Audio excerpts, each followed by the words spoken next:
again. I am doing a spread using my Minchiate deck this time.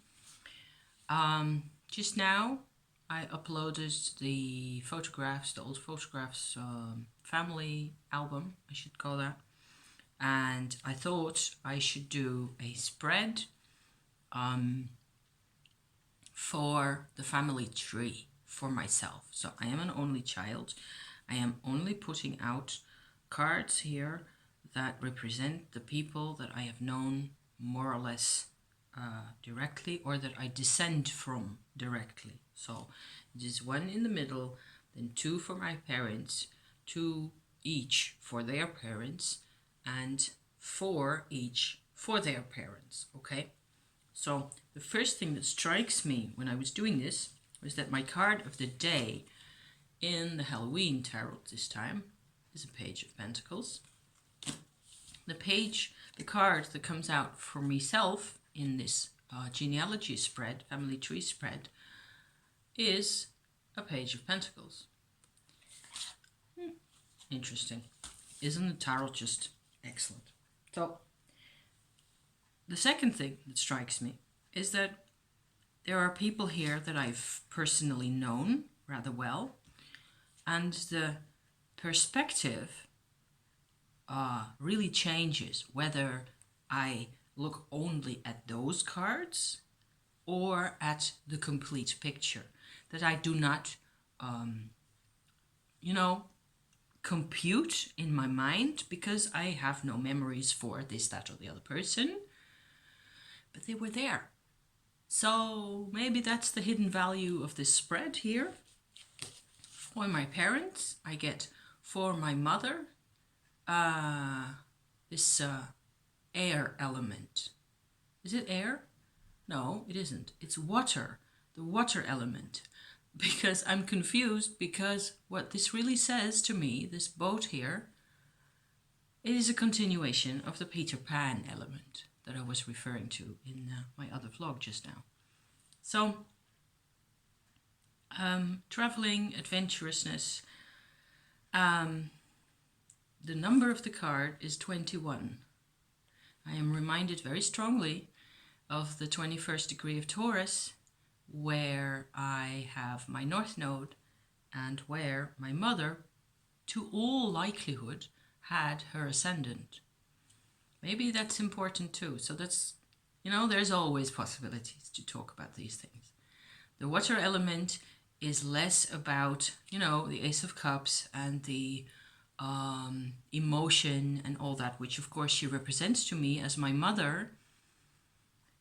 In the story of our families, it's more about traveling, adventurousness, going beyond boundaries, and also living in a kind of a mobile home where each day will be different from the last, and you carry everything with you. You're a nomad, basically. So all that in this card, okay? So it always makes sense. My father has this card, Five of Swords. Okay, no long story needed. So from those people I have known personally. My father very little, really, only in the earliest years of my life. Of the rest of this spread, I have only really known very well my grandfather, my mother's father, and he gets this card, a hanged woman, hanged man, and that's number 12, just as we're used to. And I suppose my grandfather, remember the photographs, had to pretend that he was stronger than he really felt quite a lot of the time. Here we have another Taurus sign who has the moon in Taurus as well. We have no way of knowing what his ascendant was, because we didn't know any time of birth. So we'll have to make do with that. My mother was not only a Taurus sun sign, but also a Taurus ascendant. So there's a lot of Taurus influence with those two people. It's very very much the opposite of the influences from my father's side. For me, I have this North Node in Taurus, so I will always be drawn to that side of things, but I have no planets in Taurus myself, in that sign. So I can only fill in that North Node meaning in my life using the information I get from those people, from those Taurus people. So that will always be limited. My view will be very much skewed to that side, to their interpretation of things through their values and to what they think is important and to what comes to their mind at all. So that's the way it has been. I have ever only thought in my own brain using those materials that were given to me from those people. Okay, so going on from my grandfather, his wife gets this card. This is a woman that I have not known in my life because she passed away before I was born. And this is number 16. It's one of the Minchiate inserts, if you like to look at it that way. And this is the virtue of hope. If there's one thing that I have not picked up from the stories about my grandmother, it is of her as a hopeful person. Very mysterious. She must have had some kind of hope. Or maybe, fill in the blank. I don't know. The other cards are spot on. All the other cards so far are just completely spot on, including the hanged man, hanged woman, whatever you want to call it. So I can kind of see for the other side of the family, my father's side, those cards I can kind of interpret what they might mean. So this hope card here, so far, there's a crown floating in the air. Maybe that's the clue that we want here. Maybe she was a dreamer. She was a Capricorn. Was she? No, she was a Cancer with the moon in Capricorn. Those two signs are really important also in my horoscope, in my natal chart. She was very much somebody from the stories that I've heard, okay, from my mother and my grandfather, who idolized people who had standing, people who were rich and fortunate, and she wanted to be close to them, which is something, she wasn't like a hope character like this, in the sense that I would interpret hope as having, this faith in the universe and in consciousness and in human beings and all that. It would be much more like a Seven of Cups thing going on with this person here, with this woman, with my grandmother, who was like going all glittery-eyed over going out to Indonesia on the boat and dining at the captain's table in her, best finery and I suppose with nice earrings in and makeup on and all the rest of it. Moon in Capricorn, it's all about the standing and it has emotional value for her. She's looking for security, which of course was, she had that in the beginning, in those years, but then came the war.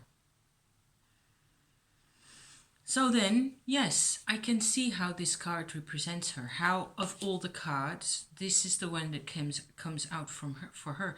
What we get is that she did not get to grab hold of any of the goodness that her eyes were looking to and draw that into her own life and manifest it for herself, for her relatives, for her family, for her kids, for my mum, her daughter. She did manifest. She did not manifest. Let me articulate that clearly. There's the crown in the sky, floating. Interesting stuff. And I get 2 cards for her parents, very fuzzy. A Capricorn sign, the only astrological sign to come out in the whole spread, for, I think, her mother, and the examples that her mother gave to the Hope woman, her daughter, were very much in sync. I seem vaguely to recall that my great-grandmother actually was a Capricorn, sign-wise, but I'm not sure. I would have to look that up. I'll put it in the description, just, to make an end to the what-ifs, because I need to know myself also. However, I know there was a Capricorn element, especially in the relationship between those 2 women, and what they got was what my mother heard from them also, because she has experienced both of those 2 ancestors of hers, a great sense of, the practical, the home, running the home type of organization, but also in those days, especially, a mindset that was utterly limited, utterly, I don't know what to say, really. People who deny any form of spirituality, any form of personal development, none of it mattered, really very bourgeois and strict and forbidding and unpoetic and, the utter opposite of the pirate ship right there. So this is the card then that goes into the past of my female ancestors. And I look at it nowadays like everybody's got something to offer. Everybody has a value and everybody brings a value to the table at any given time. And it's a positive value whether we think so or not. Because I've always personally believed that every horoscope, every chart is perfect, because otherwise you wouldn't sit there. Only there is always, coming along with the chart, this humongous challenge often for people to actually live that chart and live those qualities and live those, those aspects and those possibilities. Really, it's all up to us, and we have to make it work, make it happen. So my grandmother's father, his card, this is someone, of course, that I've never known, and I seem to recall that he passed away before the war, and he was a postman or something like that. So that was just his job, okay? He gets a Wheel of Fortune. Now, if there is one card that would annoy the bejeebus out of this practical-minded bourgeois Capricorn mindset, shouldn't that just be the Wheel of Fortune? Because, ew, now there's nothing that we can ever be sure of. That's kind of funny, really. So, that's them. Of course, I've never known those people, so I have to just assume that I am talking here from what I can see in the cards, okay? Which is what we tend to do most of the time. The card for the same layer of generations on my grandfather's side. So her husband, okay, the Hanged Woman card, the mother of that card in this case is a Knight. I'm getting sunshine. Yes, awesome. A Knight of Swords. And I have no clue what that means, other than this was somebody who was ready to break bonds whenever that was necessary. So, obviously. So, it was not giving motherly, sharing type of woman, this. She had something very purposeful, is the word that comes to my mind, about her. And maybe, just like the Hope card, it never really it didn't get to manifest in her life, in her world. So there's a great deal of frustration. This woman, my great-grandmother on his side then, was also a Taurus. So, and for a woman, a Taurus, and somebody who obviously, as far as the stories go, grew up with a lot of, not having that much self-value, and having her husband run away on her, which used to be a very big deal in those days. She was blamed. She was angry. She was angry. This is, in this case, this is an angry card. I don't see Swords card necessarily always as angry, but in this case, very much so. And probably her son got to be like this because this was his mother. Okay. The absent father is actually even a King of Pentacles. He doesn't care. Not that the King of Pentacles doesn't care. This person ran away from the trouble. Obviously, there was a bit of, getting kids, making children, and then running away because he didn't see the problem. That's what the King of Pentacles has given me here. This guy did not see the problem that she was fighting. And of course, that's the story between men and women. If you go back enough decades, and it's even for many of us, it's still very close to the surface. The men don't understand the women. The women also do not understand the men. Or they understand only the use they get out of the men. The assumptions. Everybody is confirming each other's assumptions the whole time, which is something I very much would like to not do myself. So I'm going over to my father's side of the family now. My dad has a 5 of Swords. Here's another person who always looked like not a care in the world, and I don't care about anything and nothing matters to me. No matter what everybody is, I will always, think of something else. And the cause for all his behavior is pain. Pain and sorrow and a consciousness and awareness of being without everybody. 5 of Swords also reminds me always of 5 of Pentacles, being out alone in the snow.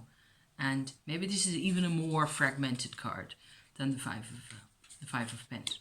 So his parents, his mother, my grandmother on that side, she came actually from this part of the country that I live in now, in Brabant, and she's the only one in my whole lineup of ancestors so far who brings in this originally Catholic Brabant,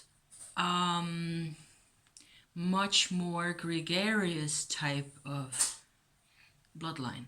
She has, she was not a practicing religious person at all, and she is represented here as a 6 of Swords. That's what that looks like. It has a cat in it. And I'm always slightly insecure about thinking about those 6s and 7s because, the meanings are not always completely clear, especially if it's a Marseille Pippi style version that we're working with. I remember from the Mary L that the 6s have angels in them, and that's very much about caring for people and looking out for the little ones. That's the card in the Mary L deck. So, however, she has been portrayed, and I've known her, for a few years, and I have one little tiny photograph where we are in it together, me as a kiddo, and she is a grown woman of about 60 or so. She had a tough natal chart with a big load of grand, grand squares, where everything is squaring everything else, kind of, in the chart. So she was a stressful person. She had a lot of tension in her. But she, I suppose, in her style, in her way of living, in her consciousness, she tried to look out for the little ones. And I think, whether consciously or unconsciously, all her kids loved her very much. But that whole family and that whole household was very noisy, and people were always shouting at each other, which I find quite interesting, because each card stresses an aspect of a person who that normally in the stories I get to hear about in a completely different tone. The card is always like here, and that allows me to think about those people in a way that's much broader than the stories, which is why I am doing this, right? So far I am, chuffed with my spread, my family tree business. Her husband, my grandfather on my dad's side, gets a 9 of Pentacles. Can we see that? Yes, like this. It's the one with the birdies. And he's actually the one who has had experience with his ancestors to some extent of the circus family also. Other than that, I suppose he was very much an artist. He played the violin and he played a couple of other musical instruments. And I have a memory of him as a rather joyful person. But that's not what my mother saw of her family, her in-laws. Not at all. She only ever saw the hardness and the arguments and the discussions, and she had a hard time dealing with that. So for me, there's a lot of my family problematics is about having had only this interpretation, the Peter Pan interpretation, if you like, with a side dish of a lot of Taurus-minded single-mindedness, let's just call it that.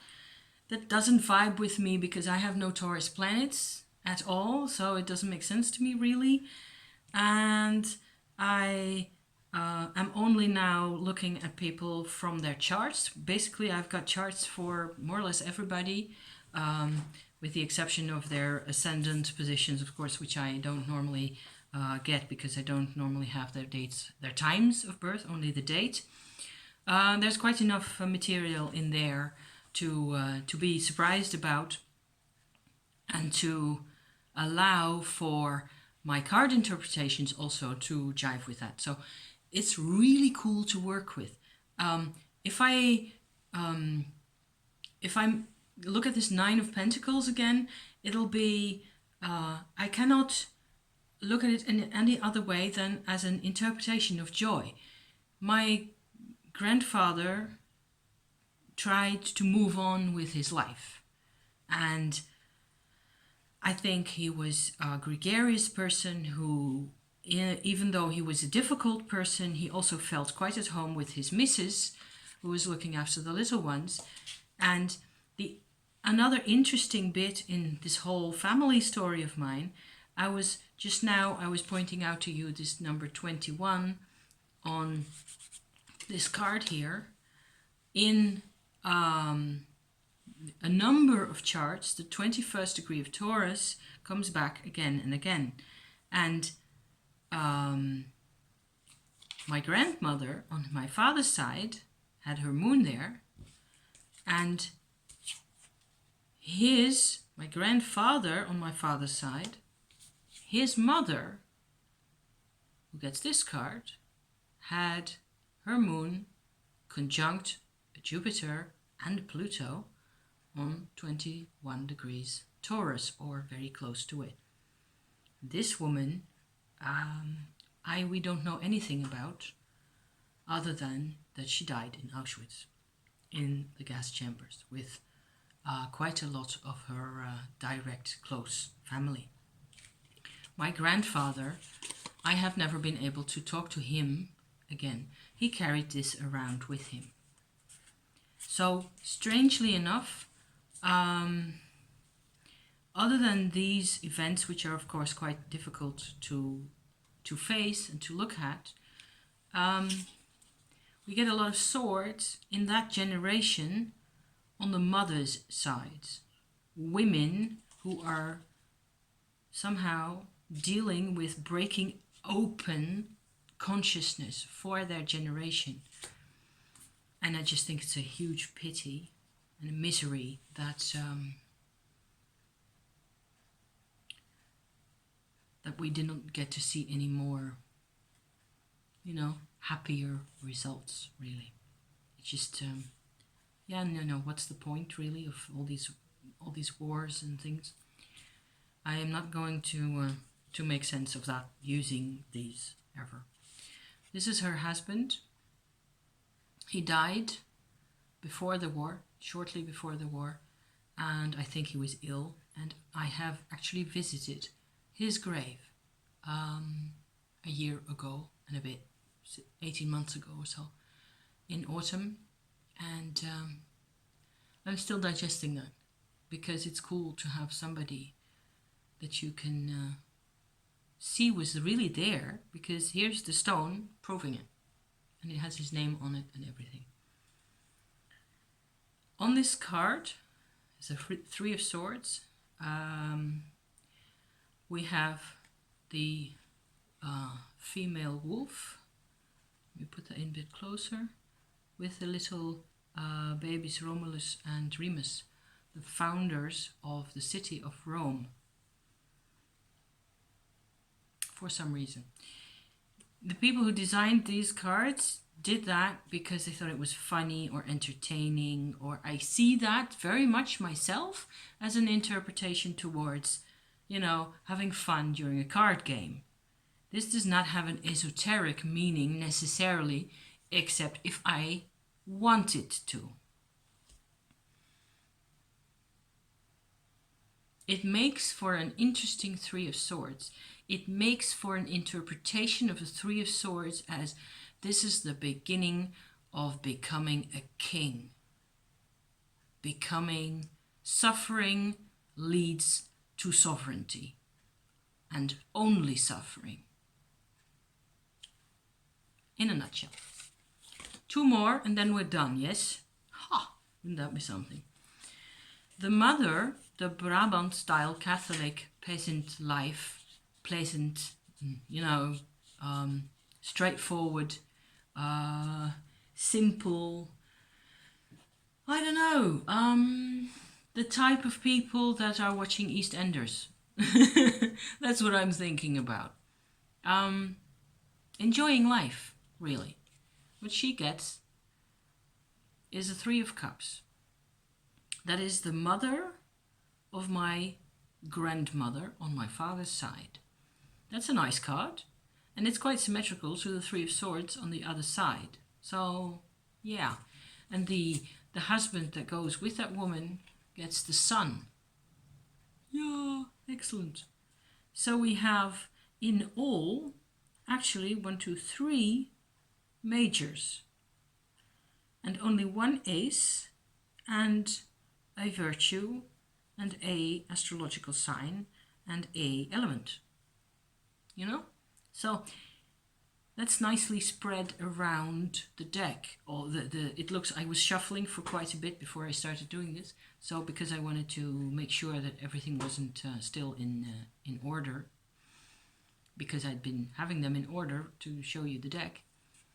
And these are people that I actually know absolutely nothing about, because I've never really talked to my dad about them.